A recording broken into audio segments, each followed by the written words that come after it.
So today I am bringing you guys a solved true crime case, and this is the story of Naomi Hersi. It's definitely a case that I really want to bring attention to, especially at a time like this. So Naomi was an openly trans woman, and at the minute trans people face an epidemic of levels of discrimination. It just means that they feel unsafe in their daily lives, they can't just live day-to-day life because they are so scared about what will happen to them. So 2 in 5 trans women in the UK, which is roughly around 41%, have experienced a hate crime or an incident in the last 12 months. This is an experience that trans people feel in all aspects of their lives, even places where they would assume that they would be safe, at places like work. So roughly around 12% of trans people in the UK have been physically attacked by either their colleagues and employers or customers. Reporting hate crimes against trans people has become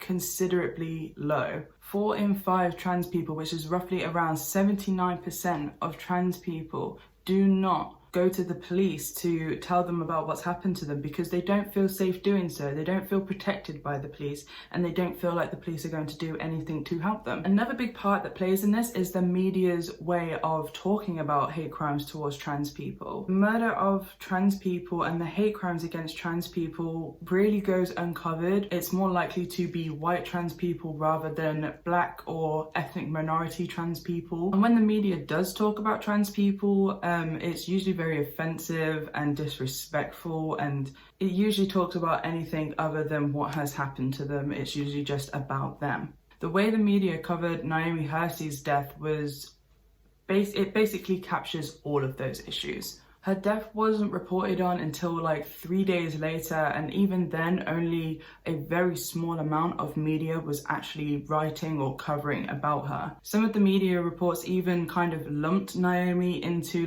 London knife crime rather than actually speaking about the contributing factors of that she was trans to be anything linked to her attack and death. When I was researching Naomi, I didn't see much of this, but apparently at the time there was a lot of misgendering for Naomi, and a lot of people were even refusing to gender her at all, and we were just calling her the victim or the 36-year-old that died. You know, they didn't put the effort in to really show everybody what this was about, and they kind of took away from that. I'm not here for it. So before we get into this, let me just give you my quick disclaimer. So all the information in this video is for educational purposes only. Everything that I speak about today is all information that I have found on the internet and have broke down and put into one video. I do not mean any disrespect to anybody that I speak about in these videos unless you're a racist. So Naomi was a 36-year-old openly trans woman who was born on the 5th of October 1981. She grew up in a really large Somali Muslim family home, and she was one of 11 children and the 4th eldest of those group of children. One of her younger sisters, Amina, also kind of said that they had a really happy childhood. Their family home was always super busy, there was always people around, there was always family there for each other. They just seemed to be nice and happy and good. The media kind of depicted Naomi as having a double life because, according to her family, she was still kind of known as a son and a brother. Naomi didn't seem to have any problems with still being Muhammad to her family. But Naomi did suffer with gender dysphoria when she was growing up, and that was something that apparently she confided within her sister Amina. So Amina did openly talk about Naomi to the media, so I'm just going to read a little bit of what some of the things she said were. He never asked me to call him Naomi or she. He was very honest with me and said he would dress up sometimes and felt feminine, and that was for fun for a few hours. I am his little sister, and maybe there was something he didn't want to tell me. Naomi had a really hard time keeping down a job, and sometimes Amina is sure that her brother encountered blatant discrimination. I think it really got him down. Drugs was another way for him to escape. I think that's what led him down a dark spiral, and he started to contact us less and less and seemed angrier.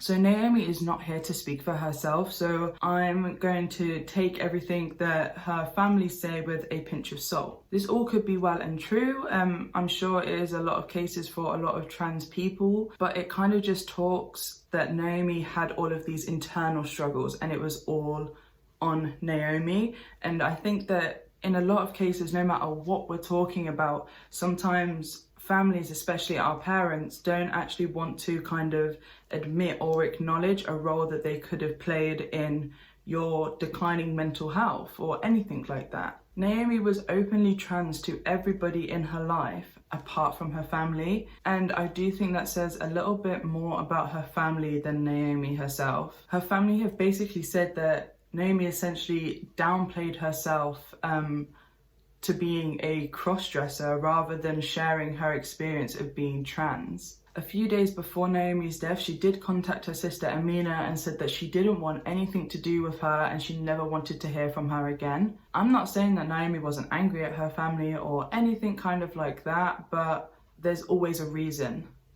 Always. In 2017, Naomi did move away from her family and she moved to Mill Hill in northwest London. I've looked at Naomi's Twitter myself and tried to gather as much information on the type of person that she was, and to me she was a very loving and fun person. She really supported her friends in everything that they did. She returned the love that people gave her. She was absolutely in love with the sport tennis, and she absolutely idolized Serena Williams as well as Andy Murray. She was a big TV and movie person as well as music. She loved like people like Beyonce and Demi Lovato and a bit of Little Mix. And most importantly, she loved a bit of a party. Even her neighbors described her as such a fun and loving person. One of her former neighbors did say that Naomi did have a strong link to her Muslim faith, and that's something that she wanted to keep, and it was very personal to her. And they also said that she was such a friendly face in the community. Her family as well did describe her as a sweet and trusting person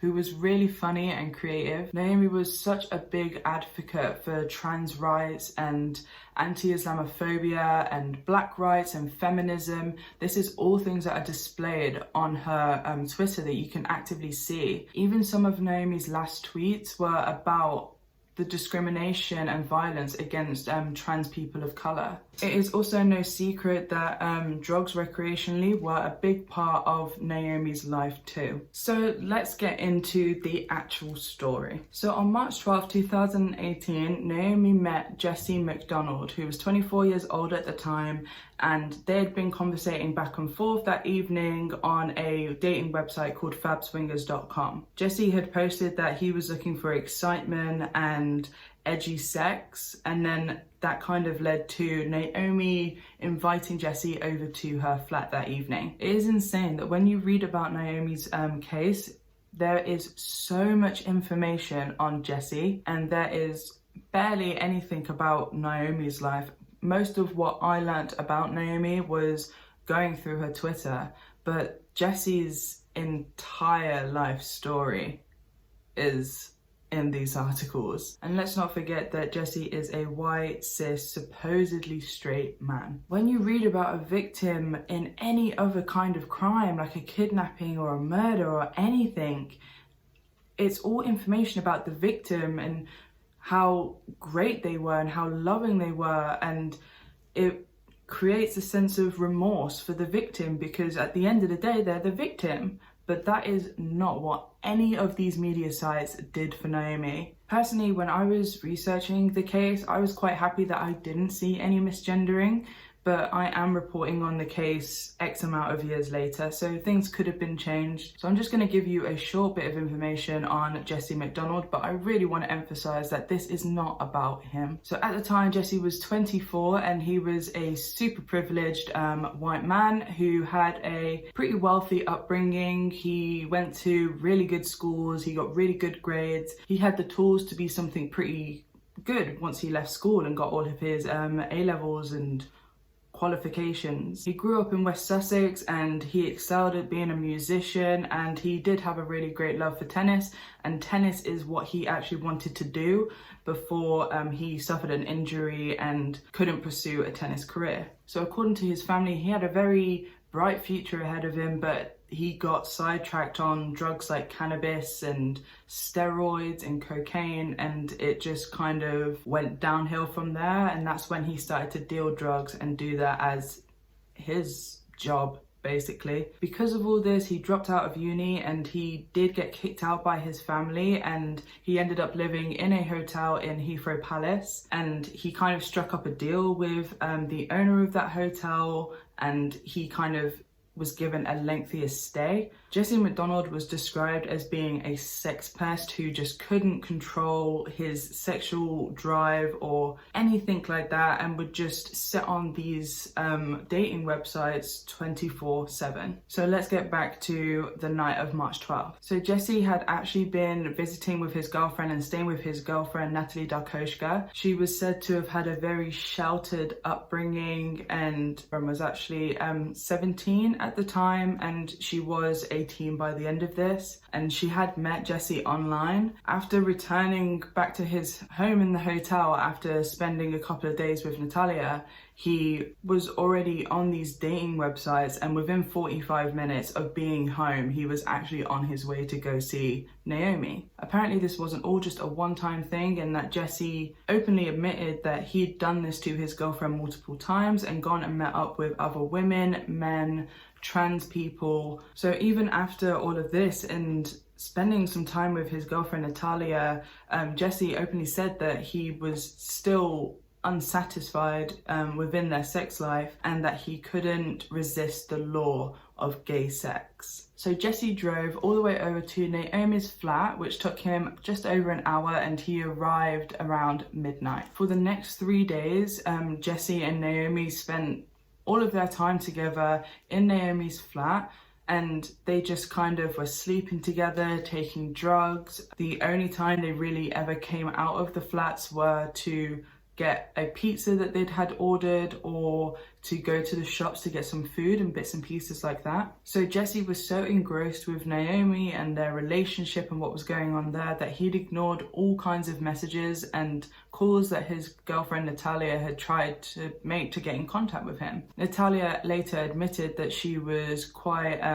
worried, and she thought that Jesse had basically gone off with a man as he had in the past. After 3 days in Naomi's flat, both Naomi and Jesse drove over to Jesse's flat. What the police suspected was that it was to get more drugs. At some point during the evening that they were then spending at Jesse's flat, a massive argument flared up between the two of them. Jesse claimed that Naomi became really angry and violent and tried to throttle him. Jesse then went on to say that he'd smashed 2 beer bottles over the top of Naomi's head, but that hadn't done much to get her away from him. So he then decided that he would stab her with a knife that he'd earlier been using to cut drugs. He basically said that he went into a complete frenzy, and he actually ended up stabbing Naomi over 40 times. Jesse then contacted his girlfriend Natalia, and Natalia came over to his hotel place. Jesse had told Natalia that he needed somebody to help him come clean up his flat. Natalia was then seen a few moments later only going back out to gather some shopping supplies and then come back to Jesse's flat. Jesse then actually later said in court to the jury that he had to wade through the blood on the carpet because there was that much blood. Now I know wade means officially like walking with effort through some kind of liquid, but I can't help notice the racial kind of context to the word. Like, wade has such a big association with like the Underground Railroad and the songs they used to sing and stuff like that. It may be completely nothing, but when I read that, that was something that went through my head. Jesse and Natalia then booked a taxi once they'd cleaned up the room, and they kind of told reception that they were going to McDonald's, but in fact they did go to a different hotel. According to their taxi driver, they seemed in very good spirits. They were laughing and joking and kissing in the back seat. Like, they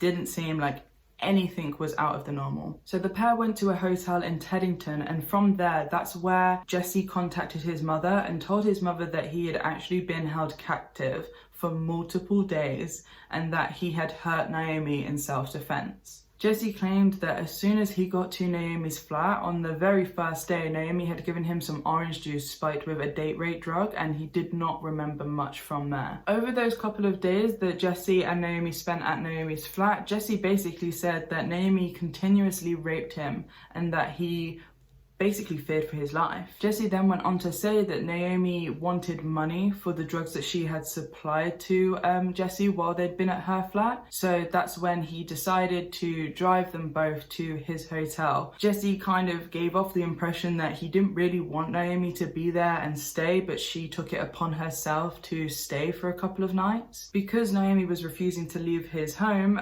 Jesse then said that he spiked Naomi's drink with Xanax, and then he kind of went on to say that he had to fight Naomi off in self-defense. He openly admitted that he felt like Naomi was hurt, but he never kind of said to any extent. He just said that he hurt her in self-defense. His mother then, kind of worried, did contact the police after she'd spoken to Jesse and told the police that she wanted a welfare check done on her son, and also gave some of the information that Jesse had said over the phone about hurting somebody in self-defense. So the police called Jesse and did a welfare check over the phone rather than going to see him. Jesse told the police that he was busy and that he would call them back later with some information, and the police were just like, okay. Imagine.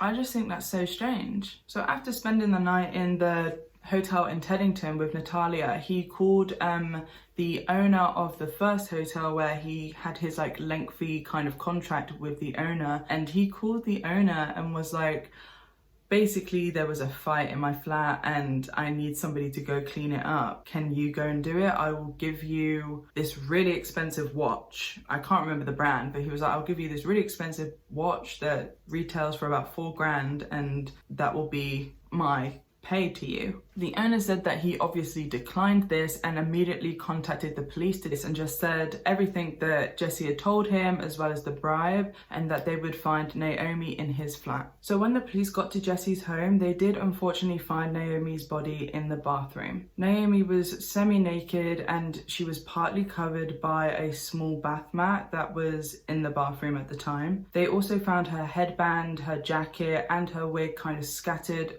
in different places around Jesse's room, covered in blood. They also found the knife that Jesse had used to kill Naomi in the shower, and they also saw that it had been used with such force that it had broken. Amina, Naomi's sister, recalled seeing a lot of cuts all over Naomi's face, as well as like around her mouth, on her forehead, down her cheeks, and she said to the media that she couldn't understand how somebody had been so cruel. The family were also told that Jesse may have attacked Naomi while she was on the floor and continuously stabbed her while she was laying down, because they found so many stab markings on the floor underneath where Naomi was. So there was also something that Amina said that I think is so important, and she just kind of went on to say like there was something about the way Jesse killed Naomi. It felt very, very personal, and this does sound like a very personal attack. It's what they kind of, when somebody is stabbed multiple times, they call it a crime of passion or anger or anything like that. And Amina just said like they only knew each other for 4 or 5 days. How personal could it have been? And that really opens up the question to whether this was just about some kind of fight or argument that occurred, or is this about something more and who Naomi was? Did Jesse just not like the fact that she was black? Did Jesse not like that she was trans? After finding Naomi's body, Jesse and Natalia were then arrested at the hotel in Teddington. I promise you, that fight, I couldn't, one of us was going to come out. Don't talk about it. You're under arrest. I don't need you to talk about it. I'm sorry, but Jesse, you're going to be given the opportunity later on. Let's say I was completely innocent, and I was in a headspace where I hadn't slept for days, right, and I'd just fought a 6 or 7 hour fight for my life. So throughout the interrogations, Jesse did stick to his story and said that Naomi had kept him hostage and everything was done in self-defense. He basically recanted the story that they had got into an argument, Naomi had strangled him, and then he couldn't reach for anything else and a beer bottle was just what happened to be at the side of the bed. and that's what he chose to hit Naomi with, which did set her back eventually, and then fight with her, and they rolled around on the floor all over the hotel room until they ended up in the bathroom. The police didn't really believe Jesse's story whatsoever. Like, from the get-go, they kind of just didn't buy it. The evidence in the room suggested very differently. And Jesse was also seen on CCTV in shops like Tesco's and Sainsbury's with Naomi when they were both staying at Naomi's place going food shopping, and they both seemed very content and very calm and normal. There was no marks even on Jesse to even suggest self-defense and that he'd got injured defending himself in any kind of way. How violent the attack was on Naomi just did not add up with the story that Jesse was giving. The knife wounds were really deep, especially around Naomi's chest area, and like I said before, there was a lot of them. And the police also kind of felt that Jesse had used multiple objects to stab Naomi and not just the knife that they had found in the shower. And like I said, it just seemed to be a crime of passion, or do you know what? I hate crime. So the trial began in November 2018 for the death of Naomi. Jesse just kind of went on a tangent where he just kind of spoke about how desperately in love he was with his girlfriend Natalia, and that she was the best thing that ever happened to him, but he just wasn't being given the sex that he wanted. He still claimed that he was drugged for the 3 days that he was spent at Naomi's house, and when he was kind of questioned as to why he didn't raise any kind of alarms or anything like that or try and contact anybody once they left Naomi's house, he just kind of said that he didn't feel like it was a police moment. Jesse continuously disrespected Naomi during the court and the trial. He just kept misgendering her on purpose throughout the entire thing. A couple of things that he said in court were, it was the worst possible nightmare. Both his hands were in a grip death, which was exactly how it felt. The only thing I could do was put my hand down the side of the bed, and that's where the bottle was. I smashed it on his head. I had the knife and I stabbed him as soon as it came into my hands. I just stabbed him very quickly. I may have lost control, but it was an instinctive self-defense. It all happened so quickly. It wasn't like I wanted to stab him. It was the worst hours of my life. I knew he was dead. It was just a terrible blur. Although Jesse was claiming self-defense and that he had been spiked while at Naomi's, a toxicologist did come forward and testify in court that there was no traces of any kind of date rape drugs or spiking kind of drugs in Jesse's system. Other tests did show that there was testosterone, cocaine, crystal meth, and cannabis in Jesse's system. Like I said, they just did not believe Jesse's story, and they believed that Jesse stayed with Naomi voluntarily. Jesse also said in court that he had contacted Naomi online because he is a complete idiot. Clearly, I was looking for something I wanted to get out. I don't know, it's not uncommon for me to have done something like this in the past. I'm disappointed in myself. At the time, I felt very open-minded, whatever you want to call it. Jesse's girlfriend, Natalia Dukoshka, was trialed separately. I think that was maybe due to her age, and they, for some reason, just didn't really feel like she was that involved in this. So the evidence that was essentially against Natalia was basically that of the CCTV footage.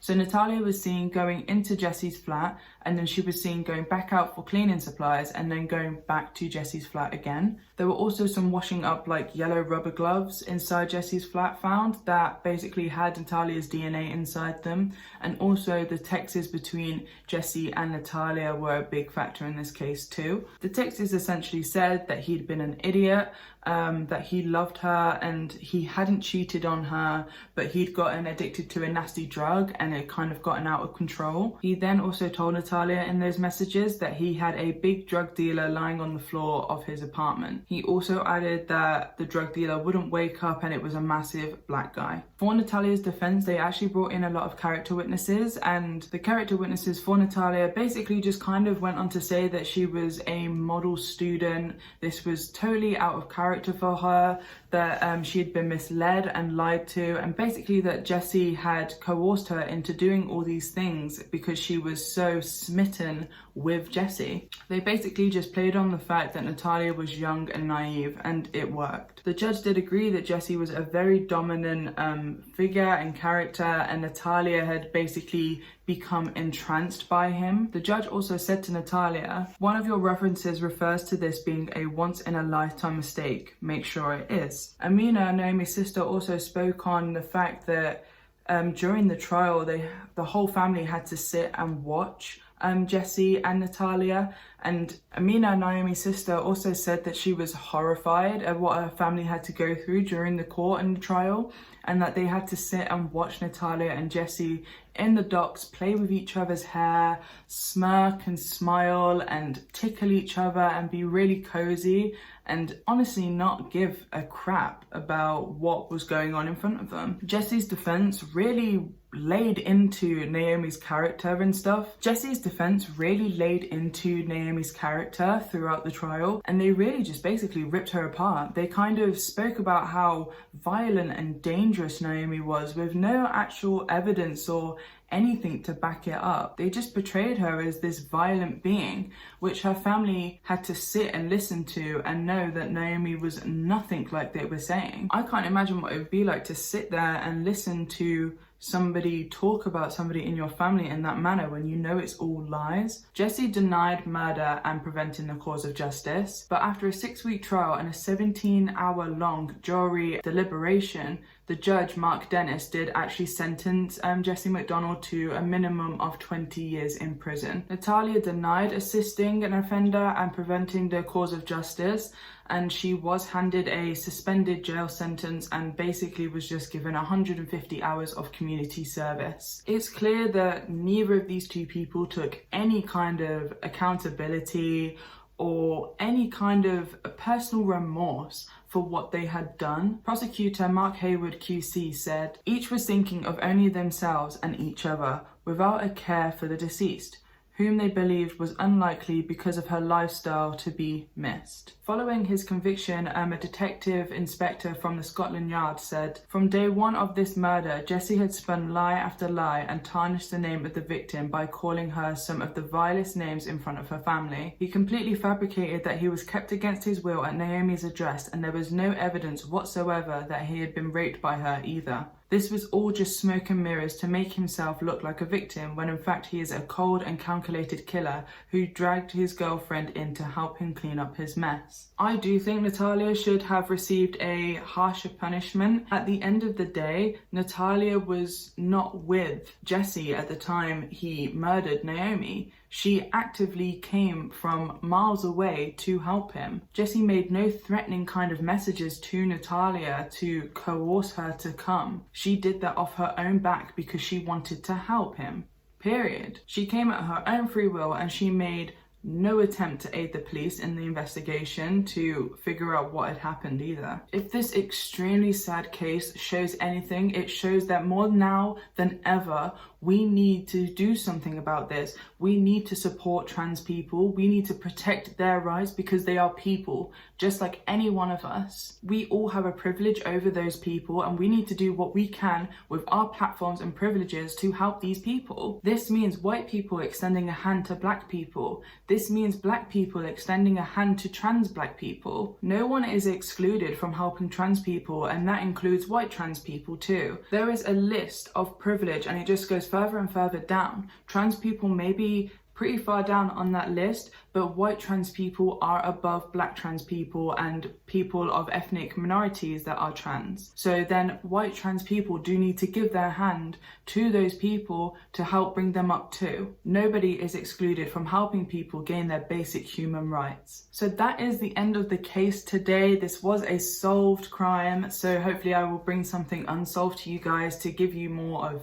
some theories and back ideas that would be fun to kind of bounce off people. But at the end of the day, this video does come with a very big message, and that is to protect black queer people. Sometimes it is really hard to look past your own privilege because of the racism or homophobia and trauma that you have faced in your life, and it is hard to look at other people and think they've seen it worse because the only thing you can match it up to is what you've experienced. But at the end of the day, you never know what other people have faced in their life, and you never know how severe somebody else's traumas have been. So you just need to make sure that you care about other people, and you don't know what other people are going through in their lives. So you need to make an effort to make sure people feel comfortable in your presence. So thank you guys again for watching this video today. I really hope you've taken something really positive away from this situation, and something that you can now employ to people in your lives and online and your presence